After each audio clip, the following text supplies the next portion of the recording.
Dear students, आज हम इस थर्ड पेपर के अंदर शुरू करने जा रहे हैं पाइनस जिम्नोस्पर्म्स। पाइनस कोनिफेरोप्सिडा जो वर्ग है, इसका ये जो कोनिफेरोप्सिडा जिम्नोस्पर्म का सबसे बड़ा वर्ग है। और ये जो प्लांट्स हैं, कार्बोनिफेरस जो पीरियड था उसमें डोमिनेंट रहे थे।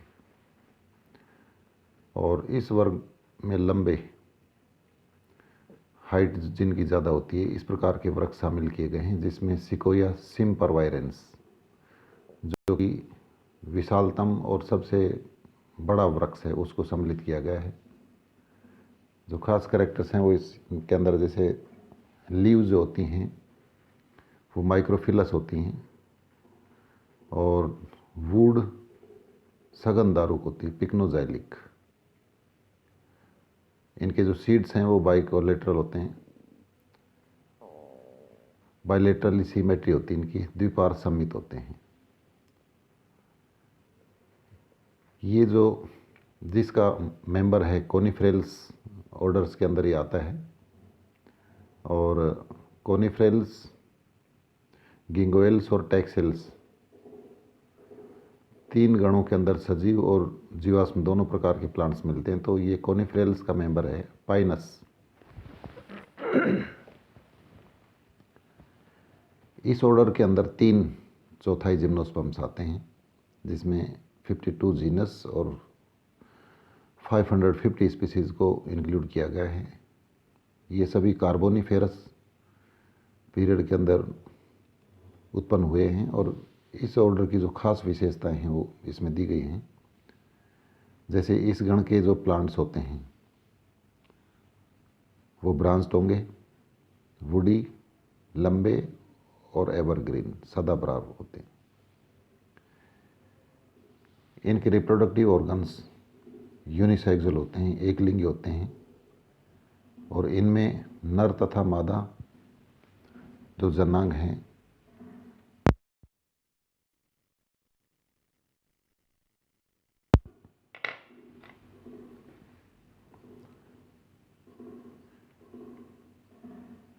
मेल और फीमेल रिप्रोडक्टिव पार्ट सेपरेट होते हैं। मेल कौन और फीमेल कौन पाए जाते हैं। रेजिन कैनाल पाए जाते हैं स्टेम के अंदर, और ब्रांचेस डाइमॉर्फिक होती हैं, दो प्रकार की शाखाएं होती हैं।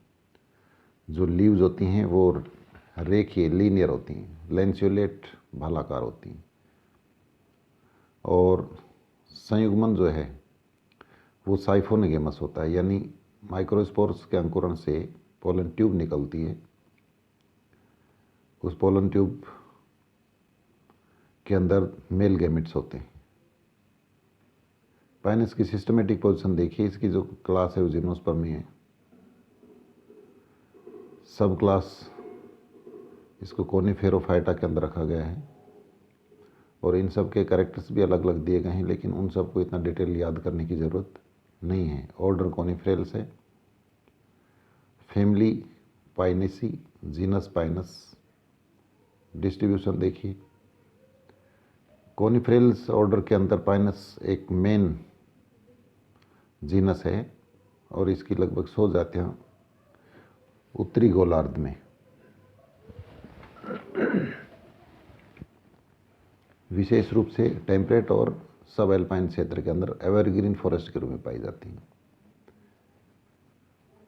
भारत में जो 6 स्पीसीज पाई जाती हैं उनका नेक्स्ट जो टेबल आएगी उसके अंदर डिटेल दिया गया है। ये मैप दिया गया है इंडिया का, जिसमें संकेत अपने को मिल रहा है कि कौन कौन सी स्पीसीज इंडिया के किस किस पार्ट के अंदर पाई जाती है। तो बड़ा स्पष्ट होता है इस डायग्राम से, इंडिया के मैप से, कि ये नॉर्थ ईस्ट रीजन के अंदर ही ज़्यादातर फैले हुए हैं। अलग अलग स्पीसीज़ को इसके अंदर मार्क करके दिखाया गया है। पाइनस, इसकी जो स्पीसीज़ हैं उसमें खास हैं, जैसे पाइनस जेरार्डियाना, जो कि कश्मीर और हिमाचल के किन्नौर क्षेत्र में पाई जाती है। वृक्षों की ऊंचाई काफ़ी होती है, 12 से 20 मीटर तक होती है। ट्राइफोलिएट लीव्स होती हैं, और इनके जो सीड्स होते हैं पाइनस जिरार्डियाना के, इनको चिलगोजा कहते हैं और ये खाने के काम में आते हैं। तो ये जो वर्ड है चिलगोजा, इसको कई बार एग्ज़ाम के अंदर भी पूछा गया है। अगली स्पीसीज पाइनस रॉक्सबर्गाई है, जो कि कश्मीर, पंजाब, हिमाचल प्रदेश, नेपाल, यूपी आदि जगह पर पाई जाती है। इसकी ऊंचाई 35 से 50 मीटर तक होती है और लीफ स्पर जो है इसमें 3 लीफ होती हैं। पाइनस वेलिचियाना जो है कश्मीर, हिमाचल और पंजाब के पहाड़ी क्षेत्रों में मिलती है। वृक्ष 50 मीटर तक लंबे होते हैं और लीफ स्पर के अंदर 5 लीनियर लीव्स होती हैं, सूचाकार। पाइनस मरगुसा ये बंगाल, बर्मा और अंडमान निकोबार में पाई जाती है।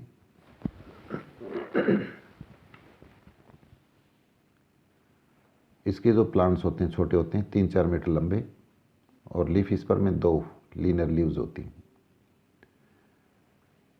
पाइनस इंसुलेरिस आसाम के खामसा क्षेत्र में मिलती है और इसी प्रकार से पाइनस आर्मेंडाई ये जाति आसाम, नेफा जो उत्तरी पूर्वी क्षेत्र हैं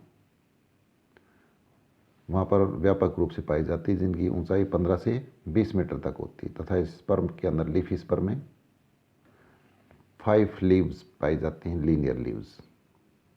कंपेरेटिव स्टडी के लिए ये चार्ट दिया गया है कि पाइनस जिरार्डियाना कहाँ पर पाई जाती है और क्या विशेषता है। जैसे पाइनस जिरार्डियाना कश्मीर, हिमाचल में मिलती है 2100 से 3300 मीटर की ऊंचाई वाले क्षेत्र में और चिलगोजा नाम से फेमस है ये। पाइनस रॉक्सबर्गाई कश्मीर, हिमाचल में सीड पाइन नाम से जानी जाती है। पाइनस वेलिचियाना कश्मीर, हिमाचल, पंजाब के क्षेत्रों में मिलती है जो ब्लू पाइन के नाम से जानी जाती है। पाइनस मर्क्यूसाई को मर्कस पाइन के नाम से जाना जाता है, जो कि बंगाल, अंडमान निकोबार आदि क्षेत्र के अंदर 150 से 600 मीटर वाली ऊंचाई के क्षेत्र वहाँ पर मिलती है। पाइनस इंसुलेरिस आसाम के खासिया क्षेत्र में खासी पाइन के नाम से जानी जाती है और पाइनस आर्मेंडाई आसाम और नेपा क्षेत्र में और आर्मेंडी पाइन के नाम से फेमस है। तो ये कंपेरेटिव स्टडी दी गई है। अब इसकी जो मॉर्फोलॉजी है प्लांट की वो देखिए। मेन प्लांट इसका स्पोरोफाइट होता है और स्ट्रेट यानी सीधा होगा, इरेक्ट, एवरग्रीन होता है। जो रूट, स्टेम और लीव्स के अंदर डिफ्रेंशिएटेड होता है, मोनोसियस होता है और इसी मोनोसियस में ही मेल और फीमेल रिप्रोडक्टिव ऑर्गन्स पाए जाते हैं अलग अलग। ये इसकी कोन सहित एक ब्रांच दिखाई गई है। यहाँ पर हम देख रहे हैं राइट साइड में इसके लीव्स भी हैं और ब्रांच देखिए ड्वार्फ ब्रांच है। इसके लीव्स के अलावा फोलियर लीव्स हैं जो कि लीनियर हैं, सुई के समान हैं। तो इसमें फीमेल कोन, मेल कोन अलग अलग ब्रांच इसमें दिखाई दे रहे हैं। तो ये कोन सहित एक ब्रांच का हिस्सा दिखाया गया है। पाइनस एरिस्टाटा जो स्पीसीज है, इसके प्लांट 100 मीटर ऊंचे और 4000 वर्ष की उम्र लिए हुए होते हैं। तो ये एक अलग स्पीसीज है।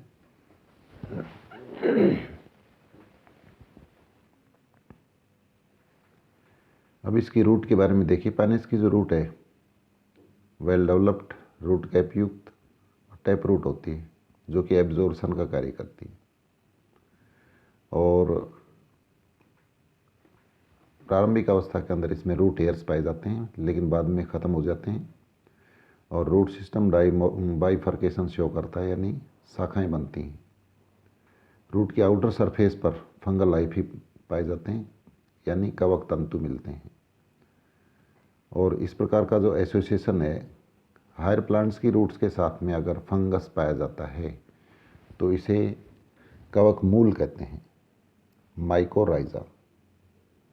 और जो यहाँ पर फंगस मिलते हैं उनके अंदर क्लेवेरिया, अमेंसिया, लेकारिया और स्क्लेरोडर्मा, ये बेसिडोमाइस्टीज के जो फंगस हैं ये पाए जाते हैं। तो ये रूट के बाहरी भाग तक ही पाए जाते हैं, इसलिए एक्टोट्रोफिक माइकोराइजा कहेंगे, यानी सिर्फ बाहर पाए जाते हैं, रूट के अंदर नहीं मिलते हैं।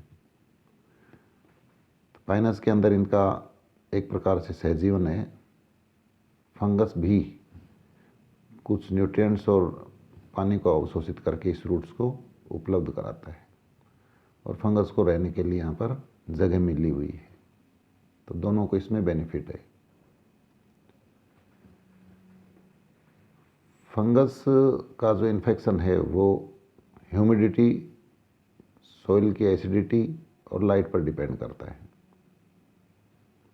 और ऐसा मानते हैं कि अगर कोई सीड पाइनस का ग्रो किया जाता है, उसमें अगर माइकोराइजा स्टार्टिंग में ही नष्ट हो जाता है, तो नवजात जो पादप है, सीडलिंग, वो भी आगे डेवलप नहीं हो पाता है। इसके बाद इसका स्टेम देखिए। पाइनस का जो मेन स्टेम है वो काफ़ी लंबा, टाल, एरियल, वुडी और र्यूगडी, यानी मतलब कि चिकना नहीं है, खुरदरा है, बेलनाकार होता है, सीधा होता है और छाल के द्वारा ढका होता है। और मेन जो ट्रंक है कई मीटर ऊंचा होता है, जिसमें हर साल पत्तियां चक्रीय क्रम में बनती। सल्क पत्र की एक्सिस में उपस्थित जो बर्ड्स होती हैं उनसे शाखाएं निकलती हैं। शाखाएं ऊपर की ओर क्रम से साइज में घटती हैं, और इसी कारण से ये जो प्लांट है शंकु आकार के दिखाई देते हैं, और इसको कोनिफ्रेल्स के अंदर रखा गया है।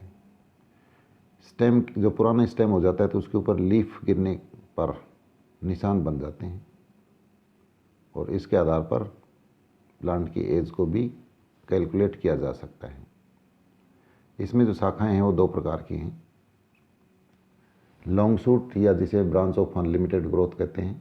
दूसरी होती है ड्वार्फ शूट, जिसे ब्रांचेज ऑफ लिमिटेड ग्रोथ कहा जाता है। इन शाखाओं की जो एपिकल बड होती है वो अनिश्चित अवधि तक ग्रोथ करती है, और इनका निर्माण तने पर स्थित स्केल लीव्स की एक्सिस यानी कक्ष से होता है। लंबे जो शूट हैं उन पर बोनी शाखाएं यानी ड्वार्फ और स्केल लीव्स भी लगते हैं। तो ड्वार्फ शूट की लंबी शाखाओं पर सल्क पर्ण जो होती हैं, स्केल लीव्स, उनकी एक्सिस से डेवलप होती हैं, और इनके शीर्ष पर जो एपिकल बड होती हैं वो नष्ट हो जाती हैं। इसके कारण से इनकी ग्रोथ कम हो पाती है।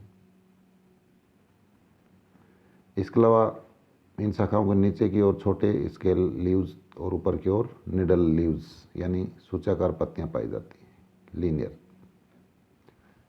ग्रीन पर्ण पाई जाती हैं। जो सूचाकार पर्ण है, निडल शेप्ड बोनी शाखा, इसको फोलियर स्पर कहा जाता है, यानी सूचाकार पर्णयुक्त बोनी शाखा को फोलियर स्पर कहा जाता है। लीव्स दो प्रकार की बताया गया कि डाइमॉर्फिक होती है, एक तो सल्की होती हैं, दूसरी फोलियर लीव्स होती हैं। जो सल्क पर्ण होती हैं ये गहरे भूरे रंग की पतली और झिल्लीनुमा छोटी संरचना है, जो सीमित या असीमित वृद्धि की शाखाओं पर मिलती हैं और नई बड्स की रक्षा करती हैं और नमी प्रदान करती हैं। फोटोसिंथेसिस का इनका कोई कार्य नहीं होता है, बाद में ये प्लांट से झड़ जाती हैं। दूसरी फोलियर लीव्स हैं तो ये निडल शेप्ड होती हैं, ग्रीन होती हैं, फोटोसिंथेसिस का कार्य भी ये ही करती हैं। और बोनी या सीमित वृद्धि की जो शाखाएं हैं वहाँ पर ये उन शाखाओं के ऊपर ये एक चक्र का निर्माण करती हैं। सामान्य जो लीव्स होती हैं सीमित वृद्धि की शाखाओं को फोलियर स्पर कहते हैं, और निडल जैसी स्ट्रक्चर होने के कारण इनको निडल भी कहा जाता है। तो ये जो निडल हैं यानी लीफ हैं, इनका अपन सेक्शन भी लेते हैं प्रयोगशाला के अंदर। अब इसमें अलग अलग स्पीसीज के अंदर इनके अंदर लीफ स्पर के अंदर इनकी संख्या बताई गई कि एक लीफ स्पर के अंदर कितनी संख्या पाई जाती है इन निडल की। जैसे पाइनस मोनोफिला के अंदर एक है, पाइनस सिल्वेस्ट्रिस, पाइनस मरगुसाई में 2, पाइनस जिरार्डियाना और पाइनस लॉन्गिफोलिया के अंदर 3, पाइनस क्वाड्रिफोलिया में 4 और पाइनस वेलिसियाना और एक्सेल्सा के अंदर 5 मिलती हैं। ये जो लीव्स हैं ये बोनी शाखाओं पर लंबे समय तक लगी रहती हैं और ये फोटोसिंथेसिस का कार्य करती हैं। लीफ स्पर का डायग्राम ये दिया गया है, यानी लीफ का एक समूह होता है जिसे लीफ स्पर कहते हैं। जैसे ए, बी, सी और डी। जैसे मोनोफिला के अंदर एक ही है, सी के अंदर 2 निडल दिखाई गई हैं, बी में 3 दिखाई गई हैं और ए के अंदर 4। तो ये लीफ स्पर है जिसके अंदर निडल्स की संख्या, लीनियर जो लीव्स हैं सूचाकार पत्तियां, उनकी अलग अलग संख्या है। तो ये मॉर्फोलॉजिकल पार्ट था इसका पाइनस का। अगले वीडियो लेक्चर के अंदर हम इसका जो रिप्रोडक्टिव पार्ट है उसको देखेंगे, क्योंकि इसके अंदर अनाटमी वाला जो पार्ट है वो एग्ज़ाम पर्पज़ से इतना इम्पोर्टेंट नहीं है। हालांकि प्रैक्टिकल पर्पज़ से इसके स्टेम का सेक्शन और इसके स्टेम के 2 प्रकार से सेक्शन लिए जाते हैं, TLS यानी ट्रांसवर्स लॉन्गिट्यूडिनल सेक्शन और RLS रेडियल लॉन्गिट्यूडिनल सेक्शन। तो इन सेक्शंस के अंदर क्या स्थिति है वो अपन कल देखेंगे नेक्स्ट वीडियो लेक्चर के अंदर। Thank you.